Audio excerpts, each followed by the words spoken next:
She disappeared without a fight, without a sound. And the person who knew where she was stood beside her family pretending to pray. But before we proceed, don't forget to subscribe for more chilling tales. Drop your location in the comments. We want to know where you're listening from. This is Silence After the Screams, your weekly dose of spine and chilling true crime. Like and subscribe so you never miss what's coming next. and the story begins when she vanished while her car sat outside. Her keys lay untouched, and her child was left behind with someone who should never have been trusted. The injustice was immediate and cruel, because nothing about her disappearance made sense, and yet no one reacted fast enough to stop what had already begun. She was supposed to be at work that morning, dependable and punctual in a way that made her absence impossible to ignore. But hours passed before concern turned into fear, and fear turned into action. When people entered her home, they found a life paused mid-moment, her belongings neatly placed where she always left them, her routine broken in a way that felt violent even without visible damage. There were no signs of a struggle, no forced entry, and no explanation for how she could have left without her car, without her phone, and without saying a word to the child who depended on her for everything. Her son was missing at first, and that single detail sent panic through everyone who knew her, because she would never leave him behind willingly, not for any reason, not for any amount of chaos in her own life. The hours dragged on, heavy and suffocating, until the boy was finally located, unharmed, safe, and already somewhere he was supposed to be later that day. That relief came with a new terror, because someone had taken him there, and that someone had been inside her home.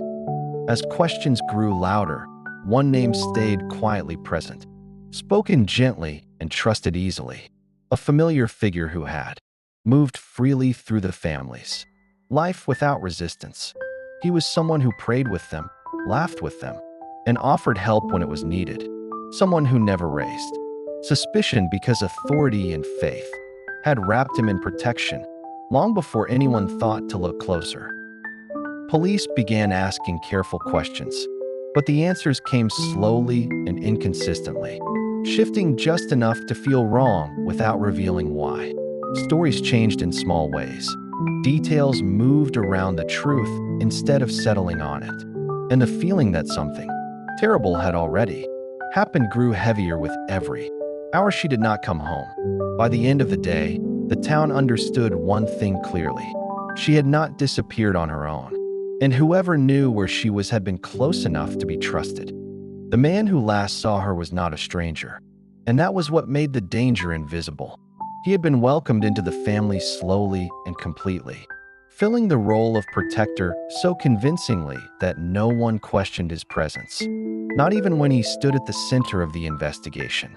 He spoke softly, prayed publicly, and presented himself as a man of guidance and stability, the kind of person communities are taught to trust without hesitation. At first, his story seemed simple, almost too simple, because simplicity often hides what complexity refuses to show. He claimed he had done only what he was asked to do, that he had followed routine, that nothing out of the ordinary had happened inside that home. But time has a way of exposing cracks, and pressure makes lies shift. As investigators returned with more questions, his account changed, not drastically, but enough to draw attention, because truth does not need to be adjusted to survive. One version placed her out of sight, another placed her present but unharmed, and neither explained how a woman could vanish without leaving behind even the smallest trace of intention. The home itself began to tell a different story, subtle but unsettling, with signs that someone larger had been there, someone who did not fit her physical space the way she did. Details that once seemed irrelevant now felt deliberate, as if the scene had been arranged to look calm rather than honest. When investigators dug deeper, they found a past that had been carefully buried under years of reinvention, a history that contradicted the image he presented so confidently. This was not a man with a clean beginning, but someone who had learned how to hide in plain sight. using charm and structure to replace scrutiny. The realization hit quietly but powerfully.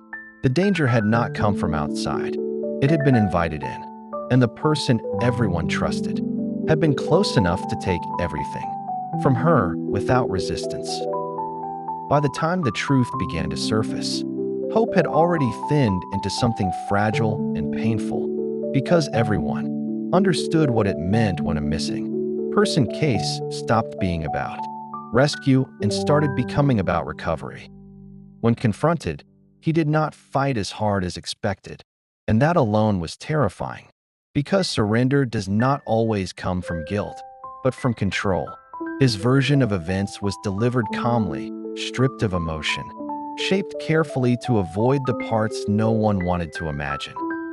Search teams were sent to places no one wanted to think about, guided by information that felt too specific to be coincidence. And what they found confirmed what everyone feared but could not say out loud. The woman they had been waiting for was no longer waiting to be found alive. The betrayal cut deeper than the crime itself, because it had come from someone who stood in their homes, held their children, and spoke about goodness while carrying something dark and untouched by time.